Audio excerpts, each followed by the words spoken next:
part inside the printer has failed, and the manufacturer sends Marcos to technical support.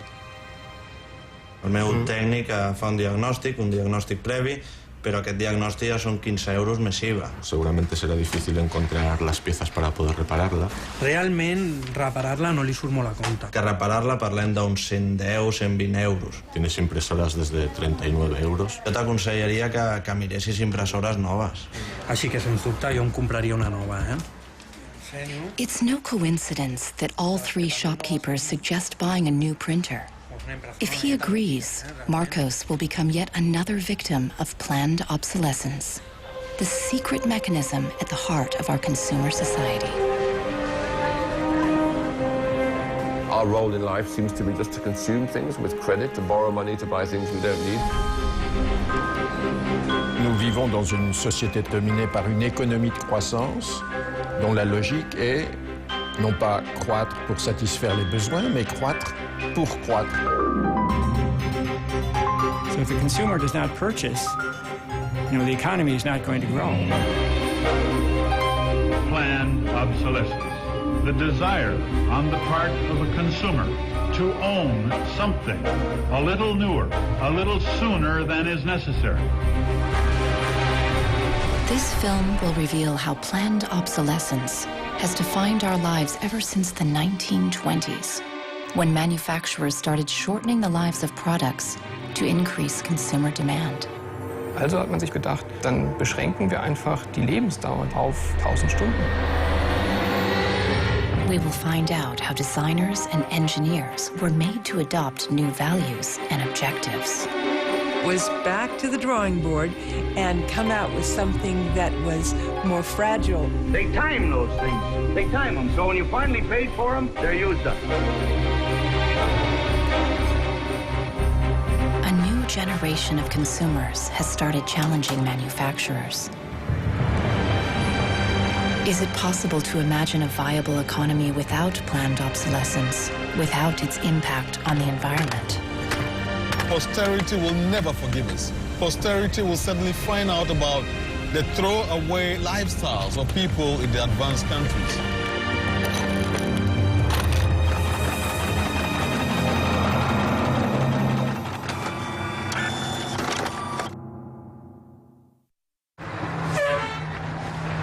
Welcome to Livermore, California, home of the longest burning light bulb in the world. My name's Lynn Owens, and I am chairman of the Light Bulb Committee. It was in 1972 when we discovered that the light bulb that was hanging in the fire station was a significant light bulb.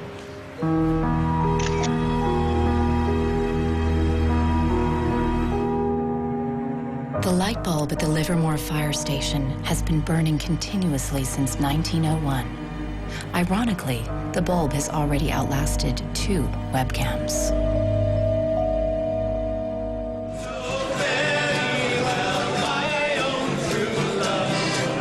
In 2001, when the bulb was 100 years old, the people of Livermore threw a big birthday party, American style. I think we were hoping if we would get 200 people, we'd be happy, and we ended up with 800 or 900 people showing up. One nation, under God, indivisible, with liberty and justice. Do you think that anybody would sing happy birthday to a light bulb? Well, we didn't think they would, but they did. Happy birthday, dear light bulb. Happy birthday to you. The origin of the bulb was, it was produced in a town called Shelby, Ohio, back around 1895, and put together by some very interesting ladies that I have some pictures of, and some gentlemen that invested in the company. The filament was invented by Adolphe Chaillet. He invented his filament to last.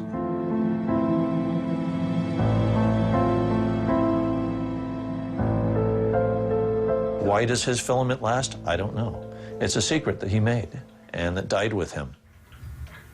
Chaillet's formula for a long-lasting filament is not the only mystery in the history of the light bulb.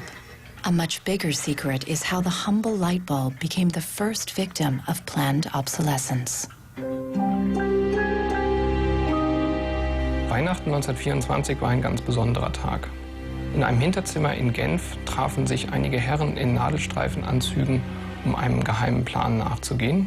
Sie gründeten das erste weltweite Kartell, das sich zum Ziel setzte, die Glühbirnenproduktion der gesamten Länder zu kontrollieren und den Kuchen namens Weltmarkt unter sich aufzuteilen. Dieses Kartell hat den Namen Phöbus. Phoebus included the main light bulb manufacturers in Europe and the United States, and even faraway colonies in Asia and Africa. Das Ziel ist gewesen, Patente auszutauschen, die Produktion zu kontrollieren und vor allem aber den Verbraucher zu kontrollieren. Es ist umso besser für diese Firmen, wenn der Verbraucher regelmäßig Glühlampen kauft. Und wenn die Glühlampen lange brennen, ist das ein ökonomischer Nachteil. Initially, manufacturers strived for a long lifespan for their bulbs. On October 21st, 1871, numerous experiments resulted in the production of a small unique lamp of comparatively enormous resistance. The filament being under conditions of great stability after the... Thomas Edison's first commercial bulb, on sale by 1881, lasted 1,500 hours. By 1924, when the Phoebus cartel was founded, manufacturers proudly advertised lifespans of up to 2,500 hours and stressed the longevity of their bulbs. Also hat man sich bei Phöbus gedacht, dann beschränken wir einfach die Lebensdauer dieser einzelnen Glühbirnen auf 1000 Stunden. 1925 wird ein entsprechendes Komitee gegründet, das 1000 Hour Life Committee, was sich zum Ziel setzt, auf technischer Basis die Lebensdauer der Glühlampen auf diese Brenndauer zu beschränken. More than 80 years later, Helmut Hüge, an historian from Berlin, uncovers proof of the committee's activities hidden in the internal documents of the founding members of the cartel, such as Philips in Holland, Osram in Germany, and Compagnie des Lampes in France. Hier haben wir ein Kartelldokument, da steht: The average life of lamps for general lighting service must not be guaranteed, published or offered for another value than 1,000 hours. Under pressure from the cartel, member companies conducted experiments to create a more fragile bulb that would conform with the new 1,000-hour rule.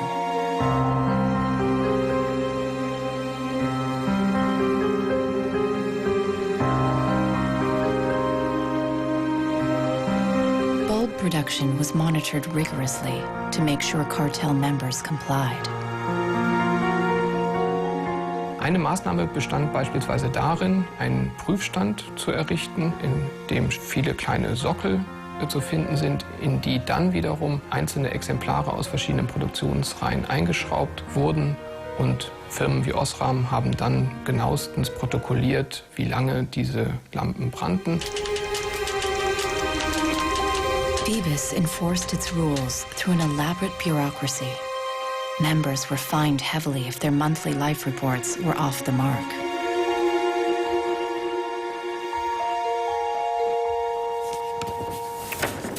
Hier haben wir eine Straftabelle aus dem Jahr 1929, die genau zeigt, wie viel Schweizer Franken Strafe für 1000 verkaufte Glühbirnen die Mitglieder des Kartells zahlen müssen, wenn die Lampen länger halten als zum Beispiel 1500 Stunden.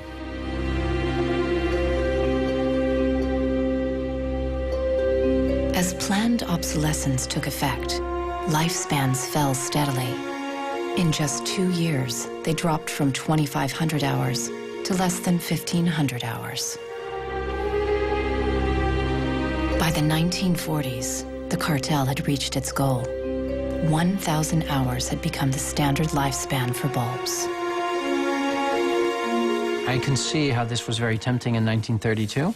I think at the time, sustainability was actually substantially less of an issue because I don't think they looked at the planet as being one with finite amount of resources. They looked at it as from an abundance perspective. Ironically, the light bulb has always been a symbol for ideas and innovation, and yet it's one of the early and best examples of planned obsolescence. In the following decades, inventors filed dozens of patents for new light bulbs, including one lasting 100,000 hours. None of them reached the general market. Offiziell hat es ja Phobos eigentlich nie gegeben, wenn auch diese Spuren der Öffentlichkeit nie ganz verborgen gewesen sind. Die Strategie dahinter ist, sich in bestimmten Zeitabständen immer wieder umzubenennen. Dann heißt es mal internationales Elektrizitätskartell, dann mal wieder irgendein anderer Name. Entscheidend ist, dass diese Idee als Institution natürlich weiter besteht.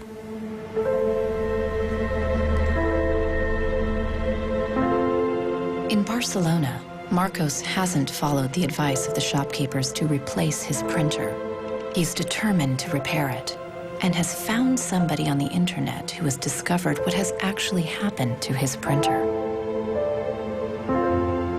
It's the dirty little secret of inkjet printers.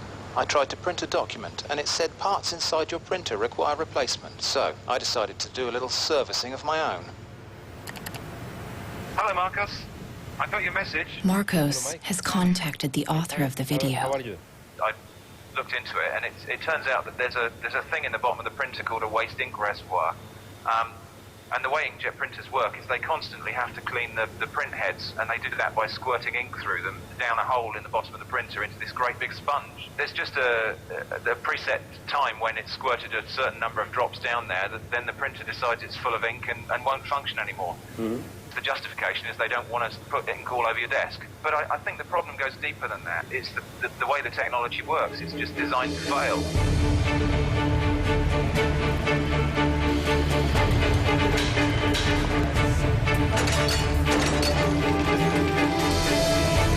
Planned obsolescence emerged at the same time as mass production and the consumer society. The whole issue with products being made to last less long is part of a whole pattern that began in the Industrial Revolution, when the new machines were producing goods so much more cheaply, which was a great thing for consumers, but consumers couldn't keep up with the machines. There was so much production. As early as 1928, an influential advertising magazine warned that an article that refuses to wear out is a tragedy of business. In fact, mass production made many goods widely available. Prices fell and many people started shopping for fun rather than need. The economy was booming.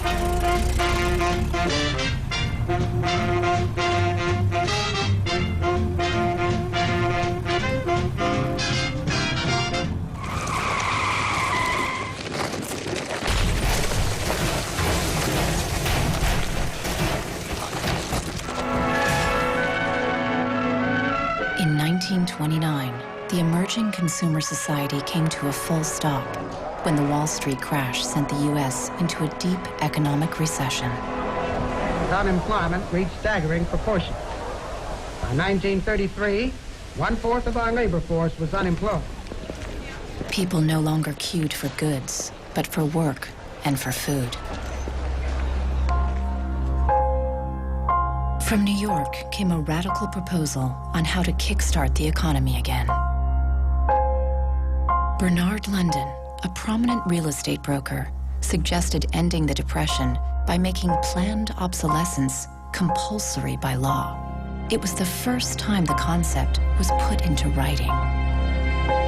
Under Bernard London's proposal, all products would be given a lease of life with a set expiry date, after which they would be considered legally dead. Consumers would turn them over to a government agency where they would be destroyed. He was trying to achieve a balance between capital and labor where there would always be a market for new goods. So there would always be a need for labor and there would always be a reward for capital. Bernard London believed that with compulsory planned obsolescence, the wheels of industry would keep turning, people would keep consuming, and everyone would have a job.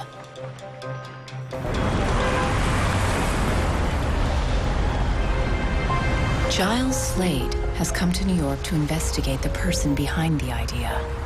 He wants to find out if for Bernard London, planned obsolescence was purely about profits or about helping the unemployed. I have a picture of Bernard London. Dorothea Weitzner remembers meeting Bernard London in the 1930s during a family outing. Don't tell me which one he is. And let's see. Oh, isn't that interesting? Yes. Definitely intellectual looking. And you met Bernard London in 1933. When I was about 16, 17, my dad and mother had this big Cadillac car, which was the size of a Zeppelin. Mother was driving like a chauffeur. Dad was in the front, and Mr. and Mrs. London were in the back of the big limousine. Dad said that Mr. London should explain his philosophy to me. He's a very interesting man. And he just told me in a few words that that was his idea to reduce the Depression. We were in an economic mess, worse than today even. Was obsessed with this idea. Like an artist is utterly obsessed with his paintings, you know. He actually whispered to me in the car, afraid that his theory might be too radical. In fact, Bernard London's proposal was ignored, and obsolescence by legal obligation was never put into practice.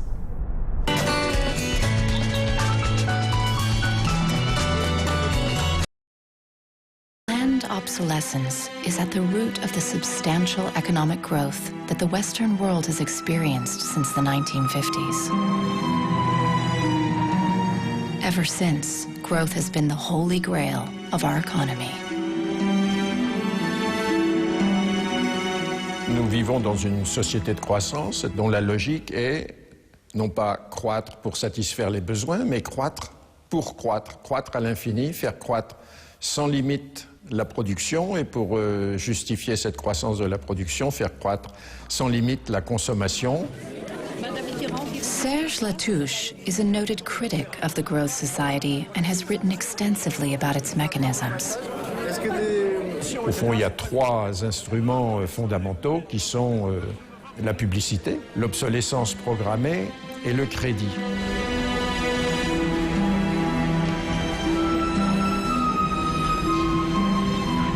In the last generation or so, our role in life seems to be just to consume things with credit, to borrow money to buy things we don't need. That makes no real sense to me at all. Critics of the growth society point out that it's unsustainable in the long run because it's based on a flagrant contradiction. Celui qui croit qu'une croissance infinie est compatible avec une planète finie est soit un fou, soit un économiste. Le drame, c'est qu'au fond, nous sommes tous des économistes maintenant. Why is it that a new product is created every 3 minutes somewhere in the world? Is this necessary? I think a lot of people have realized that things need to change when they're being told by politicians to go shopping or to start consuming as the best way to restart the economy. On peut dire qu'avec la société de croissance, on est embarqué dans un bolide qui désormais manifestement n'a plus de pilote, qui va à toute allure et dont on peut prévoir le destin qui est soit de se fracasser contre un mur, soit de sombrer dans un précipice.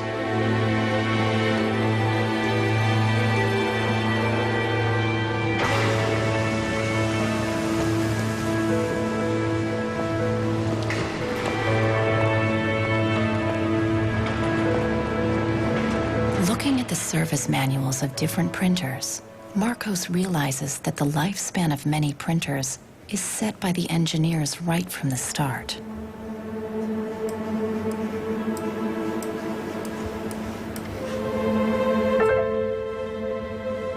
They achieve this by placing a chip deep inside the printer.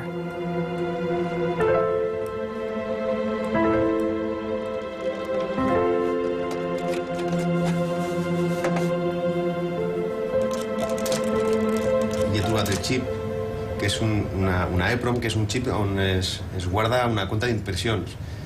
I quan s'arriba a una determinada compta és quan es bloqueja la impressora i deixa d'imprimir.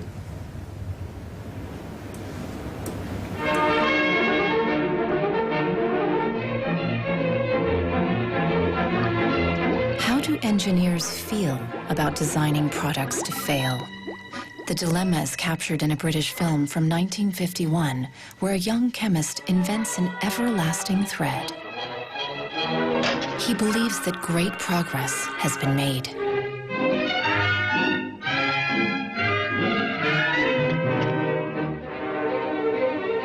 There he is! But not everyone is happy with his discovery, and soon he finds himself on the run, not only from the factory owners, but also from the workers, all fearing for their jobs. Well, that's really interesting, and it reminds me of something that actually happened in the textile industry. In 1940, the chemical giant DuPont announced the arrival of a revolutionary synthetic fiber, nylon. Girls celebrated the new long-lasting stockings, but the joy was short-lived. My father worked for DuPont before and after the war in the nylon division, and he told me a story about how when nylon first came out and they were trying it out for use in stockings, the men in his division were asked to take these stockings home for their wives and girlfriends to try out. My father brought them home to my mother, and she was delighted with the first products because they were so sturdy. The DuPont chemists had every reason to be proud of their achievement, as even men touted the strength of nylon stockings. The problem was they lasted too long. The women were very happy with the fact that they didn't get runners in them. Unfortunately, this meant that the companies producing the stockings were not going to sell very many. DuPont gave new instructions to Nichols Fox's father and his colleagues. For the men in his division, it was back to the drawing board to try to make the fibers weaker and come out with something that was more fragile and would run so that the stockings wouldn't last as long. The same chemists who'd applied their skills to make durable nylons went with the spirit of the times and made them more fragile. The everlasting thread disappeared from the factory floor, just like in the cinema. We need control of this discovery.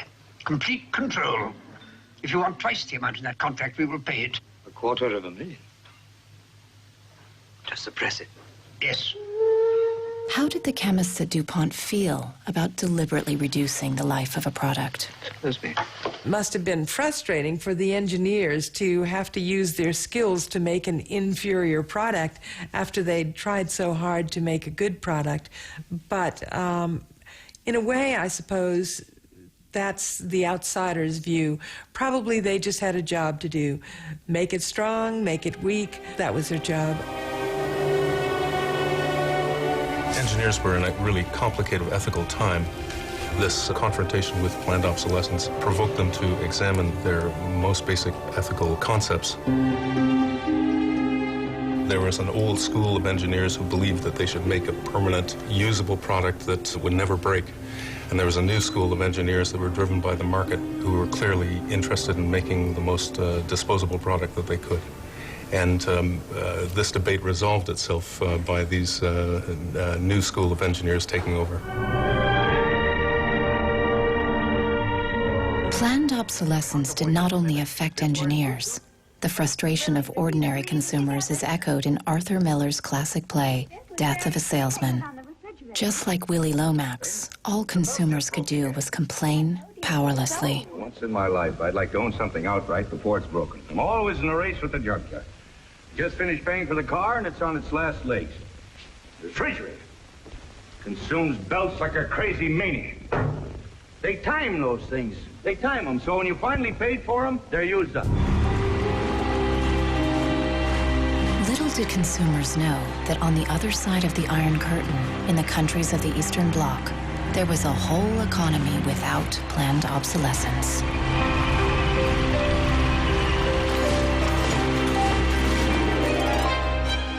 The communist economy was not ruled by the free market, but centrally planned by the state.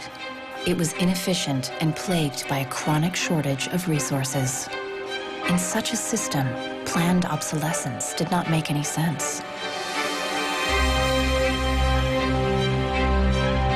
In former East Germany, the most efficient communist economy, official regulations stipulated that fridges and washing machines should work for 25 years. Hier, dieser DDR-Kühlschrank, den habe ich 1985 gekauft. Der ist also mindestens 24 Jahre alt. Und die Glühbirne ist ebenso alt, habe ich noch nie ausgewechselt. Die ist also auch schon fast 25 Jahre alt. In 1981, a lighting factory in East Berlin launched a long-life bulb. They took it to an international lighting fair, looking for buyers from the West. Als die ostdeutschen Glühlampenhersteller 1981 diese Langlebensdauerglühlampen auf der Hannoveraner Messe präsentierten, meinten ihre Westkollegen, ihr wollt euch wohl alle arbeitslos machen. Woraufhin die NAVA-Leute, Ingenieure, antworteten, nein, im Gegenteil, indem wir Ressourcen schonen und den Wolfram nicht verpulvern, behalten wir gerade unsere Arbeitsplätze. The Western buyers rejected the bulb. In 1989, the Berlin Wall came down. The factory was closed, and the East German long-life bulb went out of production. Now, it can only be found in exhibitions and museums.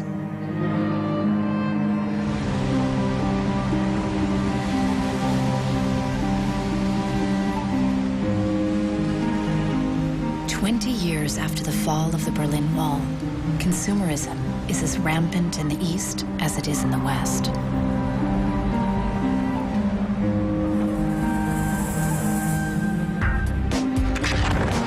But there is one difference. In the age of the internet, consumers are ready to fight against planned obsolescence. The first movie we made that really broke through was a movie about the iPod. And I was completely broke, and I'd gotten this iPod. It was like $500, $400. And about 8 months later, 12 months later maybe, the battery died in it.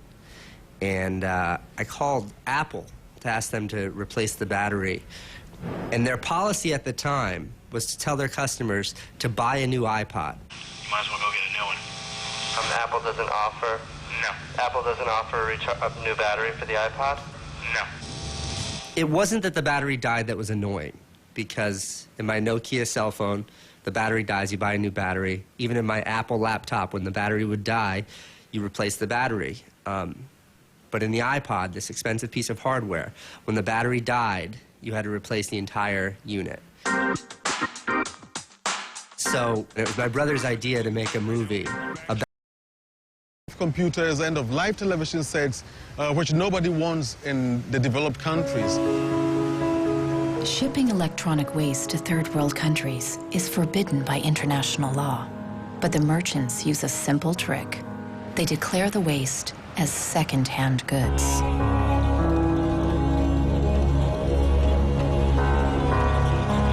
More than 80% of the electronic waste that arrives in Ghana is totally beyond repair, and whole container loads are abandoned at dump sites all around the country. We are at the dump site here in Agbogloshi. In the past, we had this beautiful river called Odo River, that meandered its way through this area. It was teeming in the past. It had so much fish. So we actually attended a school not very far away from here. So we'd come play football and hang around the river. The fishermen would organize boat rides, I remember very well. But now it's all finished, it's all gone. And that makes me really, really sad. And it makes me angry.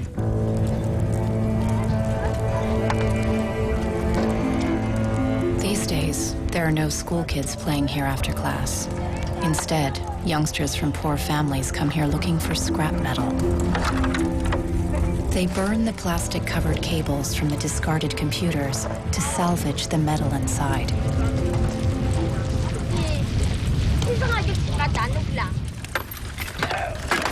What is left is picked through by the younger children who are looking for any tiny pieces of metal which the older boys may have missed.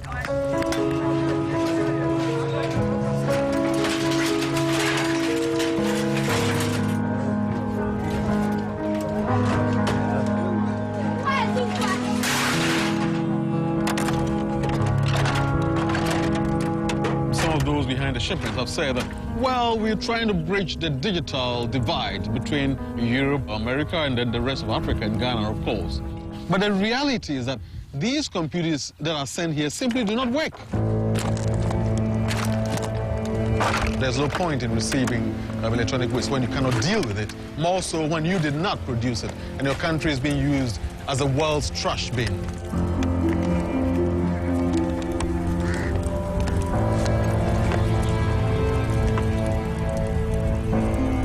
Trash that for so long in the industrial age has been hidden from view is now coming into our lives and we can actually no longer easily avoid it. The waste economy is reaching its last legs because they don't physically have anywhere else to put the waste. I think in the course of time, we've come to realize that the planet that we're living on cannot sustain that forever. There's a limit to natural resources and there's a limit to energy resources that we have. Posterity will never forgive us. Posterity will certainly find out about the throwaway attitudes, the throwaway lifestyles of people in the advanced countries. People all over the world have started acting against planned obsolescence. Mike Anane is fighting against it from the receiving end. He has started by collecting information. This is where I keep the e-waste that have asset tags or property tags. This says Amu Center Nordvest Sjælland. It's from Denmark. This is from Germany, sent here simply to be dumped. Westminster College. Apple should know better. It's a company that claims to be so green. There's a lot of Apple products that are being dumped here. I have a database that contain the asset tags, the contact addresses, telephone numbers of the companies that owned the electronic waste that have been dumped in Ghana.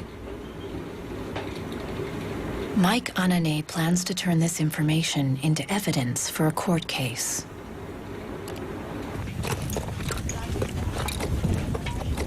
We need to take some action, some punitive measure. We need to sue people so they stop dumping e-waste in Ghana.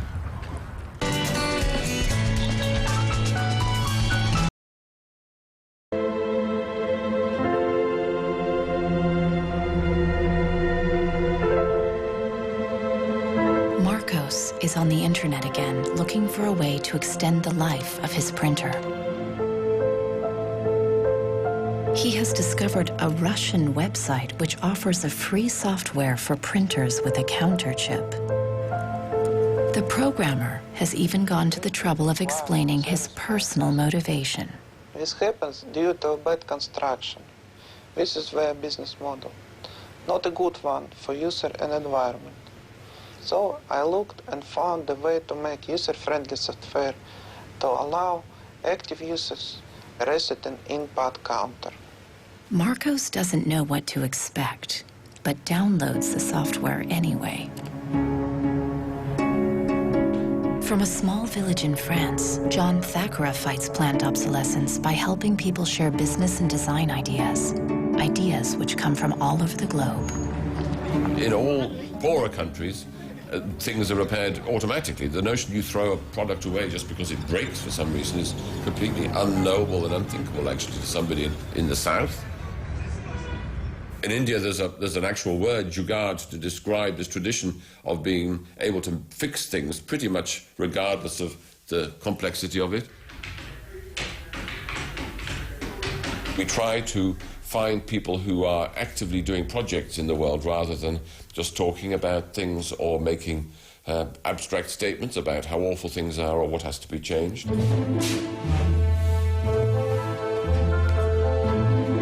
One of these people is Warner Phillips, descendant of the dynasty of light bulb manufacturers. I remember my grandfather taking me to one of the Philips factories in Eindhoven to show me how light bulbs were mass manufactured in factories, which is very, very cool.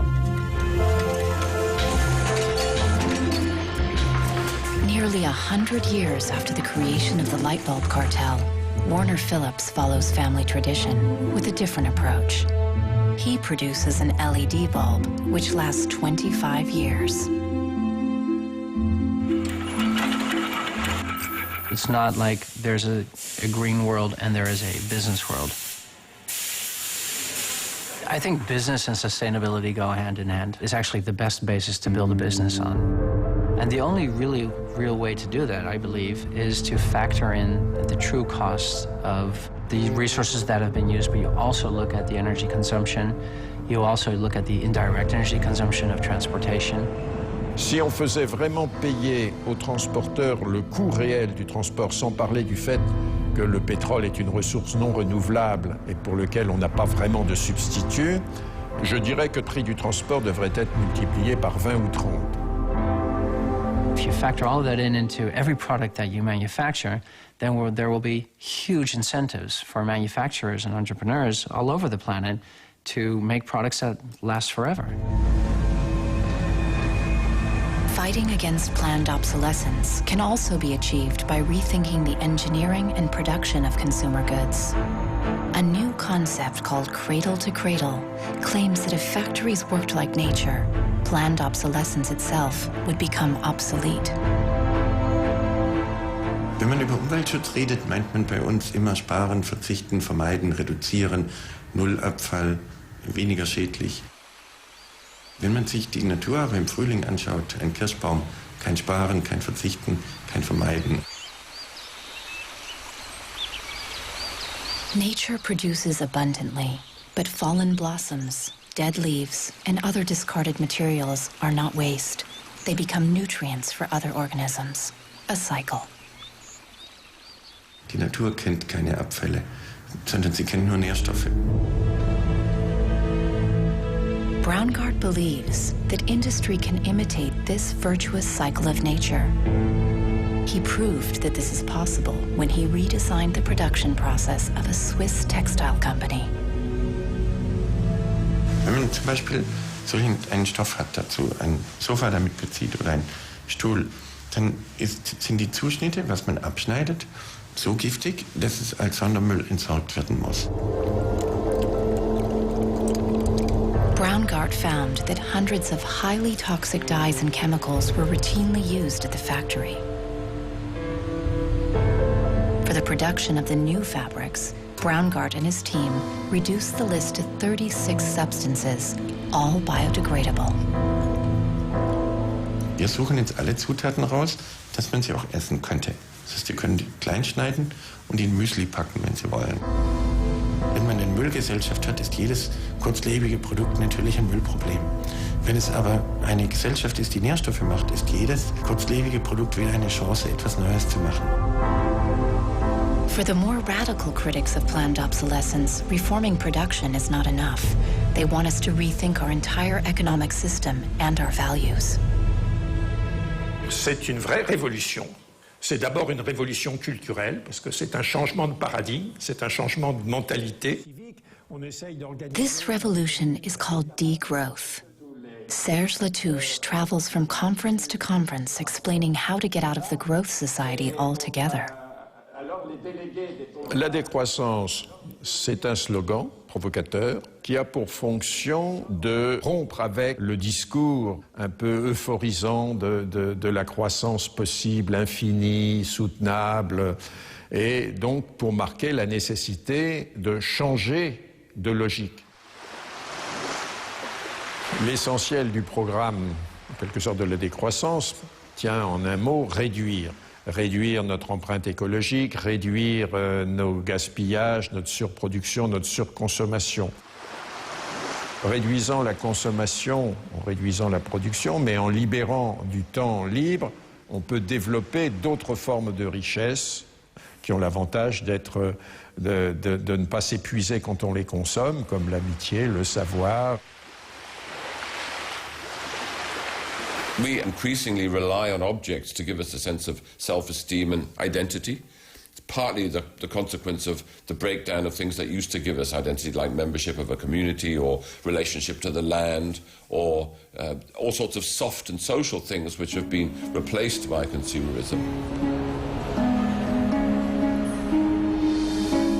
Si le bonheur dépendait du niveau de consommation, on devrait être dans la félicité absolue, parce que nous consommons 26 fois plus que du temps de Marx, mais toutes les enquêtes montrent que les gens ne sont pas 20 fois plus heureux, parce que le bonheur est toujours quelque chose de subjectif, évidemment. Critics of degrowth fear that it will destroy the modern economy and take us straight back to the Stone Age. Revenir à une société soutenable, c'est-à-dire une société dont l'empreinte écologique ne dépasse pas une planète, eh bien, ça n'est pas revenir à l'âge de pierre, c'est revenir, toutes choses égales d'ailleurs, pour un pays comme la France, aux années 60. Ça n'est pas vraiment l'âge de pierre. On peut dire que la société de décroissance réalise la vision de Gandhi qui disait le monde est assez grand pour satisfaire les besoins de tous, mais il sera toujours trop petit pour satisfaire l'avidité de quelques-uns.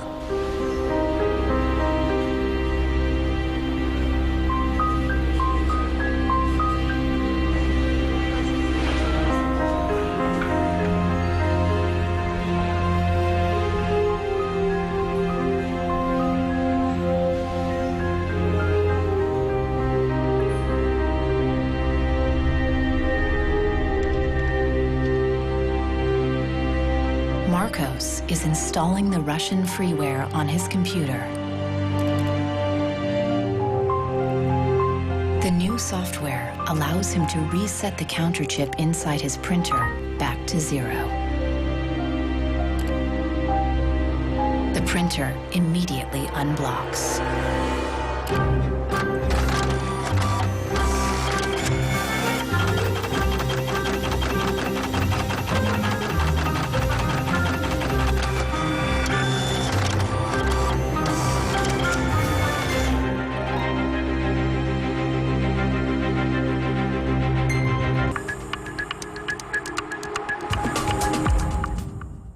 Κάθε ώρα είναι ώρα